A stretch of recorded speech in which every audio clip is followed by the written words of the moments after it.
I'm talking crazy. Need to worry my space. Baby, I'm late, but I can check in with you. I know that I need my friend. Hey y'all, it's your girl Tamia here, and I am back with a brand new video for you guys today. In today's video, I'm going to be telling y'all some things that I wish I knew before I started college. In this video, I'm going to be giving y'all a bunch of different kind of college advice, stemming from academic advice to social life advice, you know, parties and drugs and relationships, and also finances as well as dorm life. I actually made a video like this a couple of years ago, I think right before my sophomore year started. I am going to link that video in the down bar below, as well as all my other college related videos, since it is back to school season. That video was more of kind of like a freshman centered video. This video is really for anybody in college, honestly. If you're an upcoming freshman, if you're going into your sophomore year, if you're going into your junior year, or even if you're going into your senior year. If y'all don't know, I attend the University of North Texas in Denton, Texas. I have been at this college since I've started my freshman year. I just want to come on here and give y'all advice stemming from like my point of view and my knowledge of what I have learned. You know, I've been through so much things over the last 3.5 years. Anyways, I don't want to make this video super long because I have a ton of advice to give y'all. So if y'all enjoy this video, make sure you give it a huge thumbs up. Also subscribe to this channel, which is linked in that down bar below, and make sure y'all hit the bell if you want to see all of my notifications popping up. And also make sure y'all follow me on all my social media, which is also linked in the down bar below. Let's go ahead and get into this advice video for college. So y'all, I have my handy dandy iPad here. I have literally the entire transcript for this video, well written on a Microsoft Word document. When I was 16, I could remember things off the top of my head. As of now, I have to write out an entire script because my thoughts come and they just wander off. So y'all, this first academic tip is more directed towards my incoming freshmen and also students who may still be in high school. Challenge yourself while you're still in high school. And first and foremost, take dual credit classes. Dual credit classes not only prepare you for actual college classes, you know, with the setup and how they work and everything, but they also give you credit hours. So when you get to college, you don't have to take as many classes as you would have without the dual credit. I took 3 dual credit classes while I was in high school. So when I got to college, I already had 18 hours under my belt, and that has allowed me to graduate an entire semester early. Also, for any of my people who want to major in anything that's STEM related, and when I say STEM, I mean science, technology, engineering, or mathematics, definitely pay attention to those STEM based classes in high school, because you're definitely going to need that preparation when you get to college. So y'all, the second tip that I have for y'all is to ask for help. Y'all know how the saying goes, closed mouths don't get fed. And I definitely learned my lesson with that one. For some reason, I just always had the attitude of I'm Miss Independent, I can do it on my own, I don't need no help, I don't need no man to help me. But that quickly changed. Even if it's the simplest thing and you cannot understand it, go and get help for it. You're going to feel a lot better about yourself. I don't know about y'all school, but at UNT we do have several tutoring services, and they're all 100% free. If you live on campus, or even if you don't live on campus but you go to school there, you have access to all those resources. If you're one of those people like me who are kind of reluctant to go out and actually get help from people, use the internet. The internet is the information superhighway. I don't understand why people ask questions on social media when they can literally type the same question into Google and get an answer like that. One app that I have to recommend to y'all, Chegg. Everybody has heard of Chegg. It's a textbook app, but not only do they sell textbooks, they also give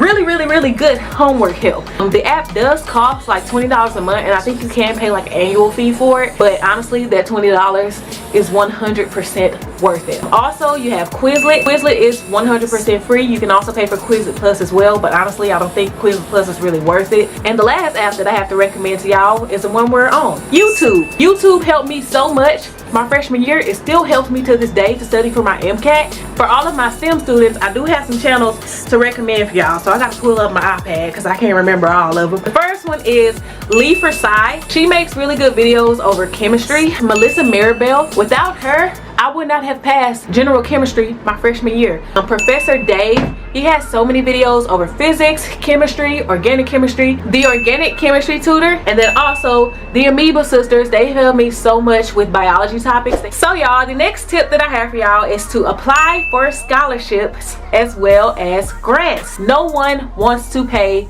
for college. And most of the time, colleges offer a general scholarship application. I know at UNT, I filled out a general scholarship application before I actually started college there, and I ended up winning the UNT Excellent Scholarship. It has helped me pay for part of my tuition the last 3.5 years.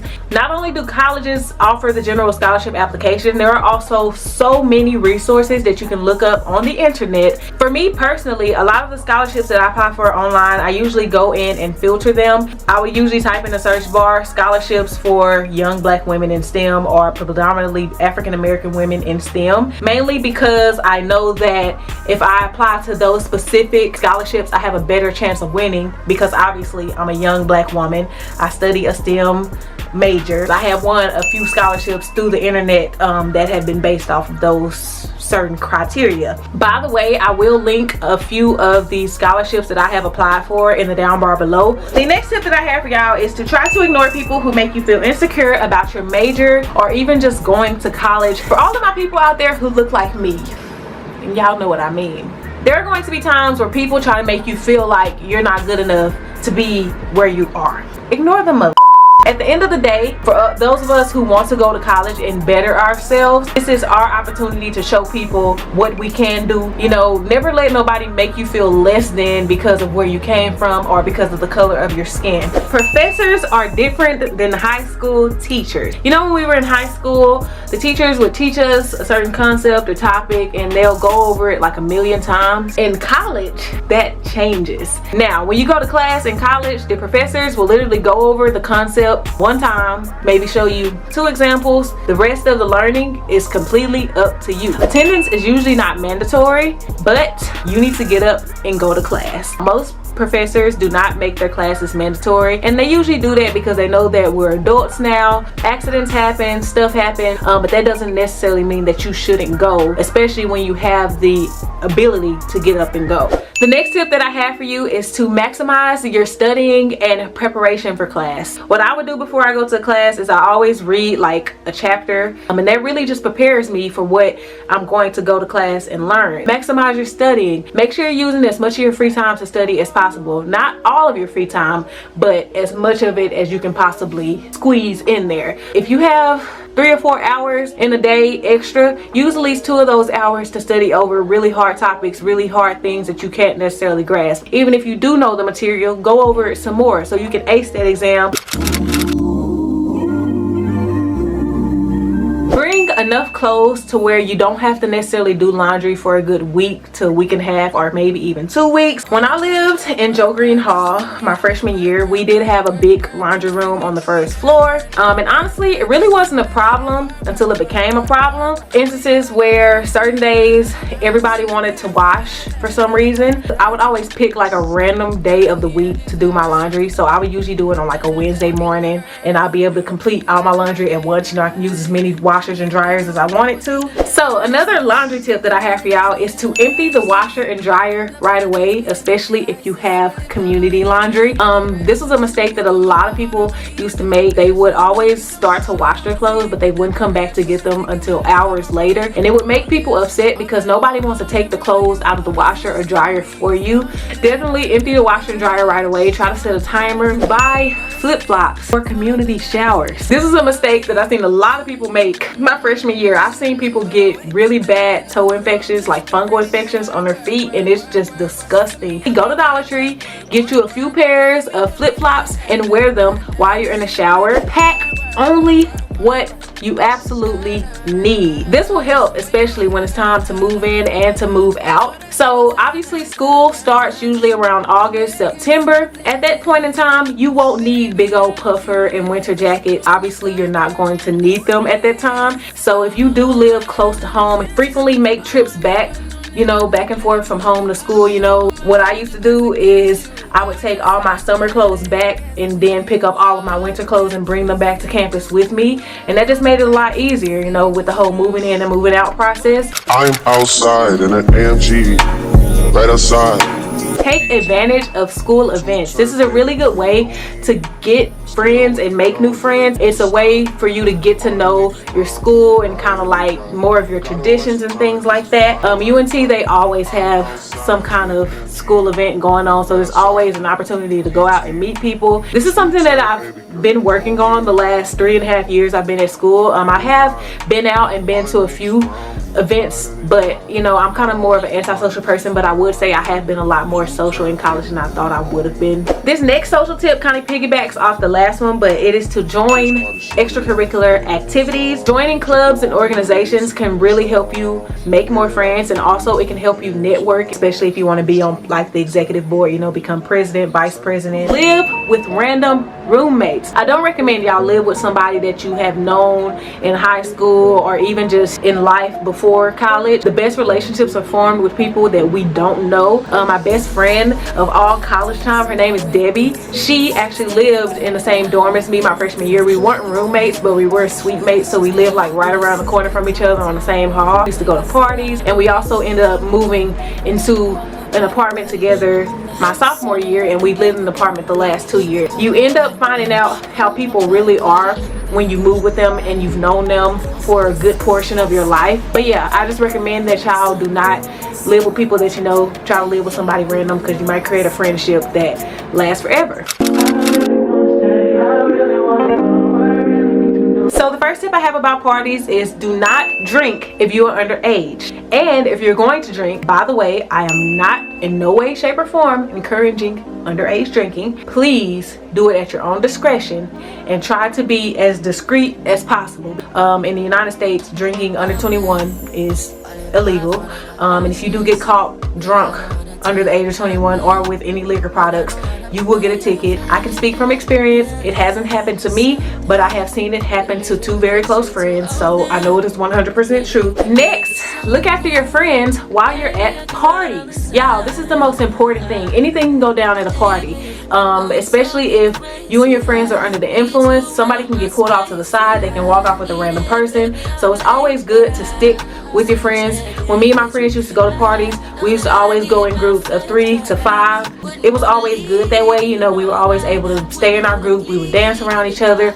Never let your drink go. Never leave it unattended. Never let anyone bring you a drink that you have not watched them make or that you did not make yourself. Statistically, 1 in every 13 people get roofied. You do not want to be that next statistic. So make sure you always pay attention to your drink. Never set it down. Never look away from it. And also, like I said, never let anyone bring you a drink. So the next tip about parties is make sure you eat before you go out, especially if you're going to be drinking alcohol. I promise you, your liver will thank you afterwards. And when I say eat, I don't mean eat a little bitty chicken wing and say you're ready to go. No, I mean at least eat a burger, some fries, get you a nice drink.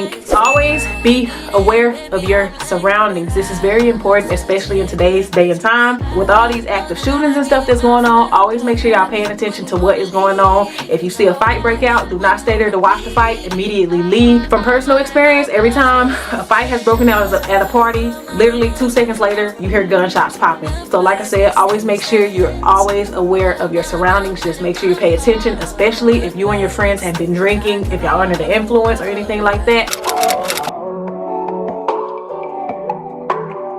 Ask for student discount everywhere you go. Most likely, if you live in a college-based town, a lot of the businesses will cater to the college students. Always ask for it when you go to check out. There are also 2 apps. One is Student Beans, the other one is Uni Days, and both of these apps offer student discounts to students. All you have to do is sign up with your college email and you'll get access to so many discounts online and for in-store. Keep your car at home your first year. Honestly, it's really not worth the hype. Your first year, most people don't really have a car anyway, so first and foremost, people are going to be asking you for a ride left and right. Also, parking tickets, and then also parking passes. Parking passes can be really expensive. For some reason, colleges always double the price on the parking passes. I know my freshman year, my first parking pass cost $675, and that was just to park in the parking garage across the street from my dorm. I don't recommend taking your car your first year. Pick up a part-time job, especially if you have the extra time. Obviously, if you don't really have a lot of extra time in your schedule, then maybe a part-time job is not for you. Look look on campus. There's always work study jobs, and then also you can work off campus. So y'all, the last and final tip that I have for y'all is to not buy textbooks immediately. I always recommend waiting until the first day of class, because some professors will literally tell you they don't even use textbooks in your class. Also, with the way the internet has advanced these days, a lot of books you can actually get in PDF form 100% free using an app called General Library or Library General. So y'all, that was all the college tips that I have for y'all today. These are all the things that I wish I knew before I started college. Anyways, y'all, I hope y'all enjoyed this video. If y'all did, make sure y'all give it a huge thumbs up. Also, subscribe to this channel, which is linked in that down below, and make sure y'all press the bell. Make sure y'all follow me on all my social media. I'll see y'all in my next video. Bye bye.